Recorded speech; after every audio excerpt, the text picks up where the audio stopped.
and I was just thinking about babies 5, 6, and 7, that we could just read Proverbs 5, numbers 6 and 7. Nice. I have no idea what it says, so here we go. Her paths rumble. Ramble. That says ramble. Good night, everybody. We'll see you next week.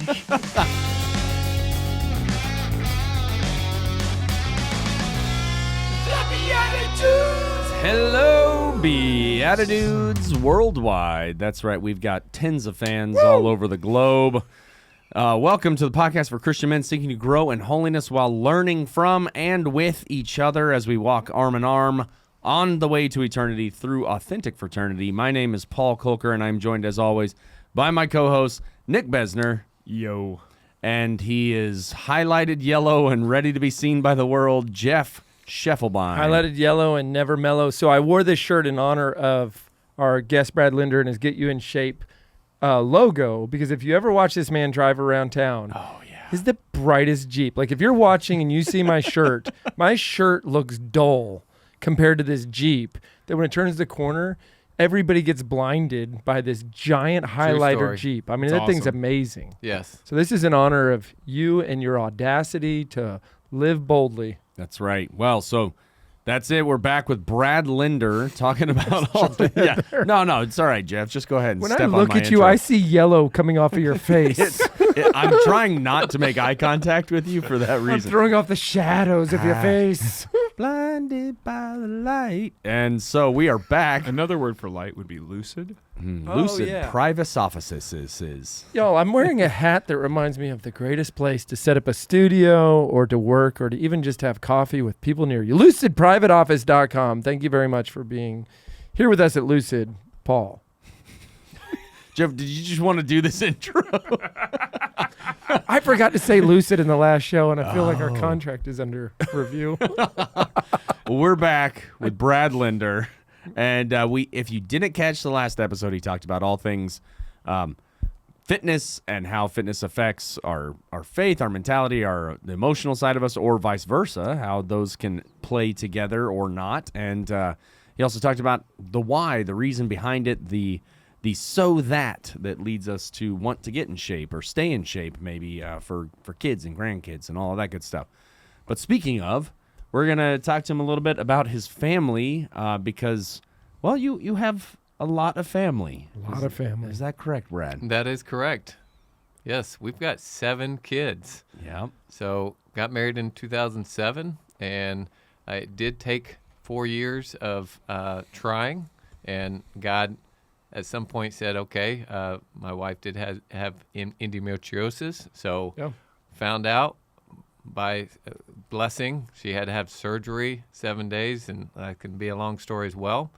After our 6 months of hot flashes, if you ever had endometriosis, you have to get on medicine to get rid of all that, and part of that medicine is like you are going through, you're at that stage of life where you're trying to get rid of all that. So that being said, she was having hot flashes for about 6 months. After all that happened, the floodgates were open for Release the Linder the family.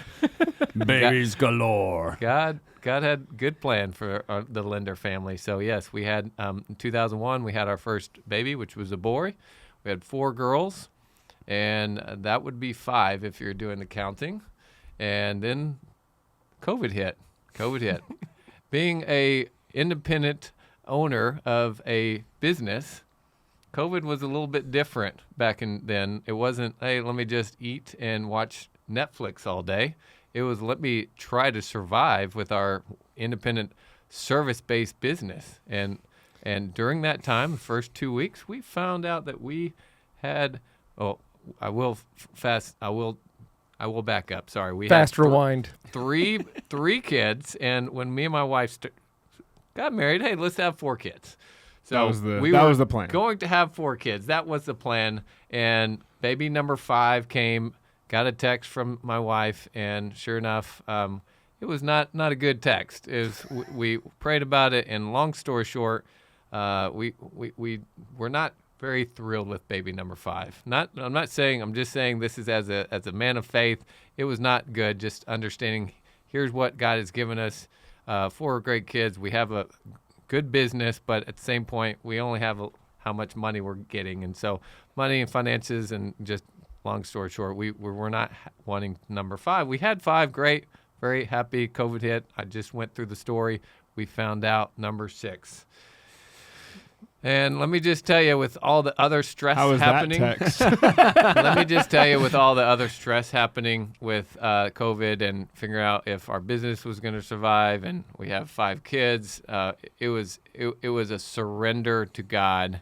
And still, though, as Christians, we still struggled with baby number 6 coming, and it was a real struggle for my wife and because I was with her. It was a struggle for me. Understanding that time was very tough.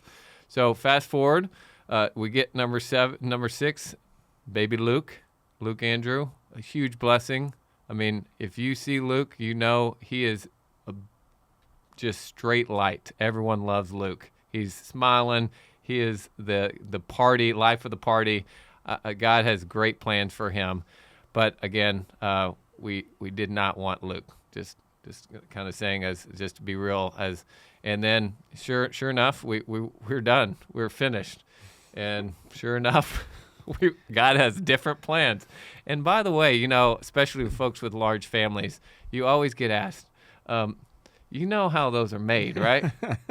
And then, yes, we do. And sure enough, as Catholics, we don't know how that is. And we know natural family planning. We knew all that. And we still had baby number 7. 7 came, got the next text. And sure enough, Even longer than the 6th. So 5, 6, and 7, I will say, just were just one step, one more surrender, and one more. It's not about us. And we're the 7 is 2 years old. Her name is Baby Jane, and from a Catholic standpoint, a Christian standpoint, we're all called to just surrender and take up our cross on a daily basis. And those 3 we did not want, but looking back now, we're just so blessed. We have 7 kids, and our older kids, it's just been a huge, number 1 for me, a faith, like I surrender. It's not about me. Yes, this is what you want, Lord, and each step of the way. And God has provided, number 1, because that was the biggest thing as a provider for the family. Will he be able to provide for now we have 9 mouths to feed. Yeah. Like, looking at back when I was in college, back when I was a single man, I could survive off, $250 a month. Not these days. Times 9 plus inflation, carry the 1. So God is good. It's allowed me to continue to surrender, and he has called us. But the other thing is understanding that we are in common. We are different. God has hand-placed us, and understanding it's not about me, but knowing that we are to glorify him through our family, and understand our kids, our blessings are not ours, they're God's, and our call is to help them be world changers. I got my thing that says you can change the world. I have to go through him. But yeah, that's a quick rundown of the fun. Before my next question, will you pull out your phone and put it between me and Paul, just in case your wife texts? We can do a live reveal. I do not need. I'm so Little she's now. PTSD. Yeah, she's 47 now. I'm about to be 49. Those guys don't need to have any more kids. By the way. So 7 kids can be overwhelming. So I've heard. You've heard that? From when you're From your- around them? From your wife? Yeah. Yeah. When I go to the mirror and I'm like, this is overwhelming. This is overwhelming. What are we doing? Just gonna go to the bathroom for a minute, guys. I've found sometimes I'm like, I set up an office in my closet and I'm like, do I actually need to work, or do I just like go into the closet? But I get a lot of work done. Get away for a Got second. 15 minutes. Yeah. So what do you do like when the overwhelming moments happen and now the dust is settled and emotions are flying, or you got to deal with 3 different ridiculous things? Like, how do you find a way to get back to I'm asking for a friend. How do you find a way to get back to being like civil and normal feeling in the crazy? Yeah. I think knowing your identity and who God has called you to be, that's certainly something I have to do at a daily basis, which you gotta have prayer time in the morning. So that's number one. I have to get up earlier before the kids get up. I got to do what I need to do for me to be a prophet in my household so that I can go and be a priest. That's the first thing. But yes, God has certainly blessed me with patience. Patience is a virtue that I've been pretty good at doing. I'm not good at all the times, but if he gives you 5 girls in your house, you got to be pretty patient. And that's what he's given me, so I have to be patient. I don't know if I have patience, but I've spent a life of like taking the painful route. And so that's kind of prepped me for this. Your 2-year-old was born in what month? May. Okay, so over 2 years old now. Yes. Mine is about to turn 2 and gets out of the crib now, which means she doesn't sleep in a crib. And that means somebody has to help her fall asleep because, she's in that like run around crazy stage. I laid down with her 3 nights ago, and she's doing this thing where she takes her legs, puts them over her head over and over. She keeps kicking me in the face. And finally I'm like, put my arm over her legs, and I can hear her get real quiet. And I'm like, oh no. And she sticks her fingers in my nose and starts ripping on my nose. And I'm like, get your hands out of my nose. I've lost it. So I'm like, I can't do this. I'm like saying this out loud. The almost 9-year-old is like, hey Dad, how about I just read her a book for a little while? Crawls in bed with her sister, reads her book, falls asleep, and the older one's like, look what I did. And I'm like, oh, I should like read to her. But I never thought about that. I thought you just go and you like smother them until they fall asleep. You gotta go to sleep now. Strap them down. I mean, she's my number 6 out of 7, and I'm still like, how do you do this? Yes. I will say, take notes from the older kids because they love doing it. Like yeah, you said, they know what they're doing. Oh, man. They love doing it. Can I get her out of the crib? Mine is still in the crib. And, oh, my goodness, can I get her out a bit? I mean, so a lot of the help is from the older kids. And, yes, it can be a little bit, you can't do that. You can't, the older kids, you have to kind of help them. But they're so loving, and they're not quite a self-sustaining herd yet, but they're correct. Getting there. And they love helping. It's just I love watching them. Not so much my 12-year-old boy, but the 11-year-old. What lesson do you want to tell to your 12-year-old boy right now when he listens to the BeatiDudes as a young man, or even if he listens to it in 1 month? Yeah, figure out what you enjoy doing. And the end goal is you have to have help doing it. So for me, I went through a lot of time figuring out I need to do this on my own without bringing God to the mix. And again, I had God with me, but I didn't necessarily know he was with me. So a lot of my time was being me, myself, and I, and over the course knowing that he was with me, but not bringing. So I would tell him that it's a lot easier and your life is a lot more peaceful, joyful, happy when you have the Holy Spirit helping you along the way. Seek him. Amen. Yes. And if we had your wife on here, what would she say about you as a father? Like, what's her view of your fatherhood? Yes. Perfection? No, I would say my biggest thing for me is just striving for greatness and understanding that I'm not and will never be there. But my goal is to be the best husband, serve and honor and love my wife, but also to be a hero to my kids. And understandably, I'm not a hero every day. I'm not a hero every single moment, but I'm striving to be more like God, more as the husband I need to be, and as a father. And so I believe she would say that she is proud of my courage, proud of me taking the time to get up on a consistent daily basis to spend time with God. And that would probably be the best thing that I would say that number one, I want to receive, but number two, that she would say. There's a saying that you reach when you get to 6 kids, especially 7, and I'm in this club. And I want to know your true feelings about this saying. It's when people say, 7? I can barely handle my 2. And then we all somehow read the same rule book that says you're supposed to say back, oh, 2 is way harder than 7. And I say it to people all the time, but I want to know, how do you feel about the actual truth of that statement? I mean, I believe it, but I don't know if I got brainwashed somewhere.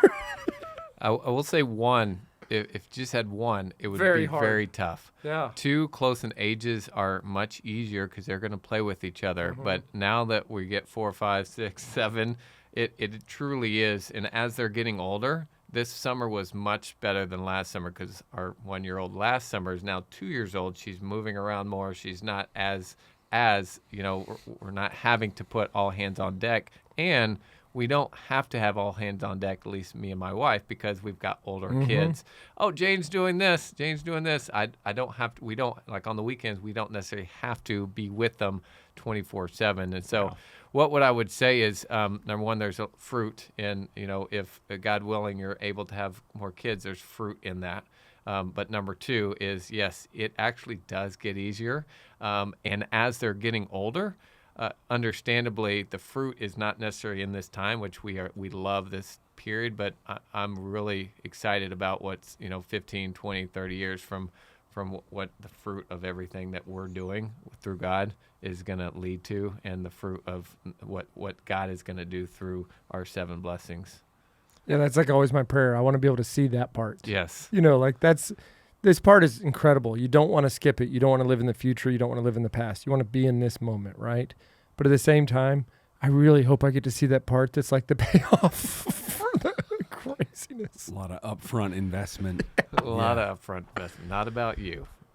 I mean, at one point, with my 7 kids, 6 of them were sleeping in my bedroom because of Benedict's brain tumor, leads to the next one being sad, leads to the baby was still there. We have an infant baby at the time. And I'm like, why did we move into Paul's house? Let's go move into... Paul, what apartment did you live in when you were out of college? That's where I should move. Not big enough for your family. You should see us, man. We're caveman, the way we all sleep on top of each other. I know. I mean, it'd be close. You could maybe make it work. Sounds like a challenge.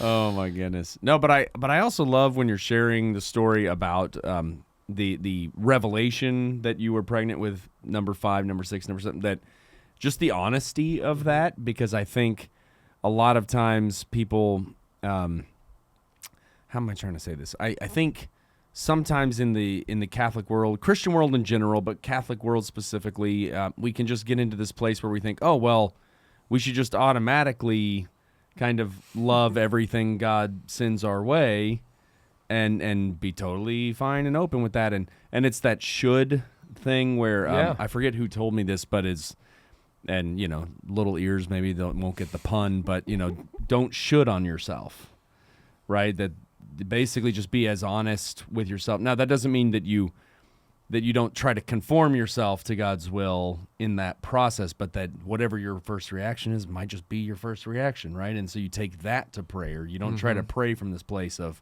oh, God, I actually perfectly want everything you want all the time. It's like when you're getting fired, you don't actually be like, what a blessing. Thank you for this moment. right. Yeah. Later, you might be able to see that with God's eyes, but in the moment, you might be pretty upset or frustrated or ticked off, anxious. Yeah. All of that kind of stuff. Yeah. And I will say, just looking back, we did bring it to God. So although we certainly did not want 5, 6, and 7, again, I have a Proverbs 16:9 here. It says, in their hearts humans plan their course, but the Lord establishes their steps. Yeah. And so certainly, understandably, okay, this is what He has given us. We're not happy with it. We can share our unhappiness. We can bring that to Him, and we did. Yeah.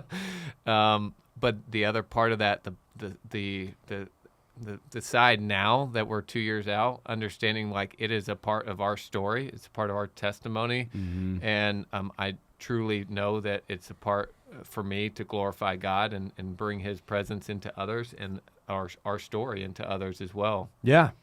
Yeah, no, I mean, that's such a testament. I will say, understandably, others, because it's tough because we were trying not to want 5, 6, and 7 when others are struggling just to have number 1. Yep. So, certainly for my wife and even me, it's we're saying we don't want these, but certainly God is giving them. We understand that, so we're accepting of that after the fact. And then on the backside of it, understanding all the blessings and the favor that God's going to give us, and what and it's not about us, and understanding it's all to glorify Him, and it's leaving a legacy. It's not about Brad Linder or not about Brad and Cynthia or the Linders. It's about what we're going to leave through him, which, again, I didn't sign up for, but I do surrender to that. Yeah. And I daily have to surrender to whatever his steps and whatever his will is, because his will is much better than mine. I thought listening to you just pull out your phone and look something up, and I was just thinking about babies 5, 6, and 7, that we could just read Proverbs 5, numbers 6 and 7. Nice. I have no idea what it says, so here we go. Her paths rumble. Ramble. It says ramble. Good night, everybody. We'll see you next week. Thanks for tuning in. If you enjoyed this episode. He doesn't have glasses or need glasses yet, so let Paul read it. All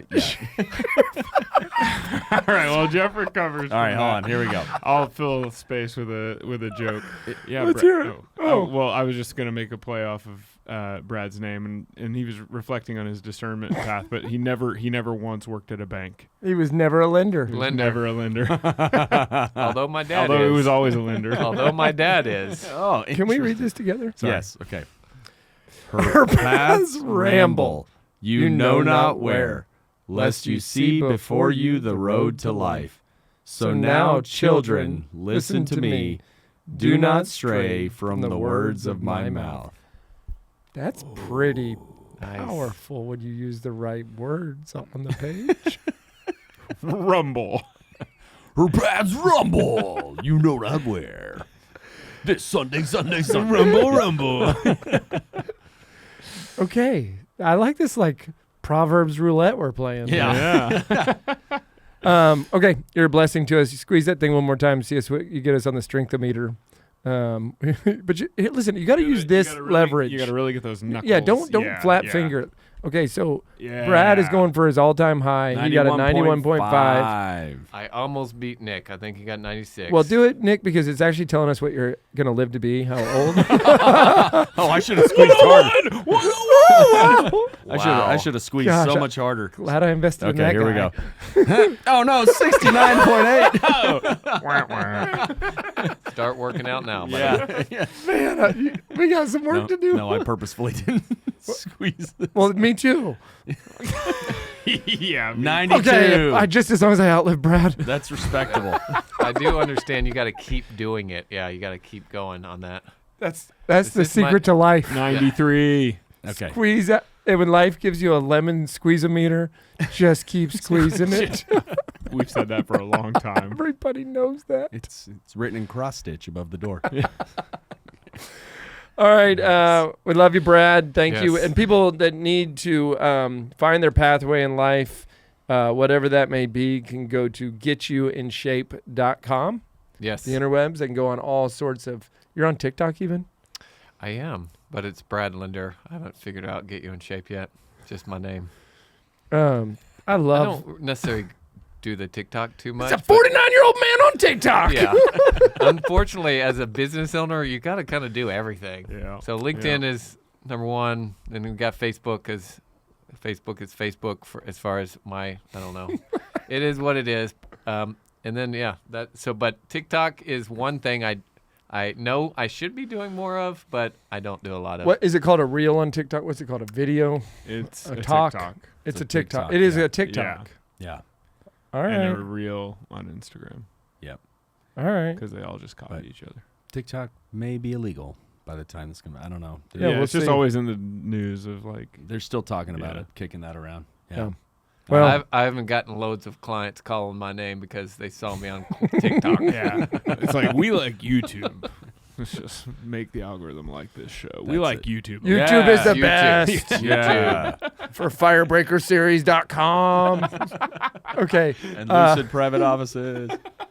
This is the NASCAR portion of the show where we just list off how we're... And wear real bright shirts. Yeah. Yes. NASCAR for sure. You do look kind of like a pit boss, Jeff. I know. It's true. I do look like a boss.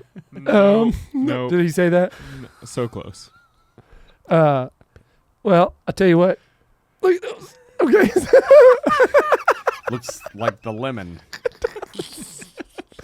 Thank you for that weird cut down. All right. Brad, we'll see you at the greatest carnival on Sandy Lake Road, the St. Anne Annual Carnival. Let's get them for Christ, all for Jesus. And for the rest of you, we will See you in the Eucharist. God bless you.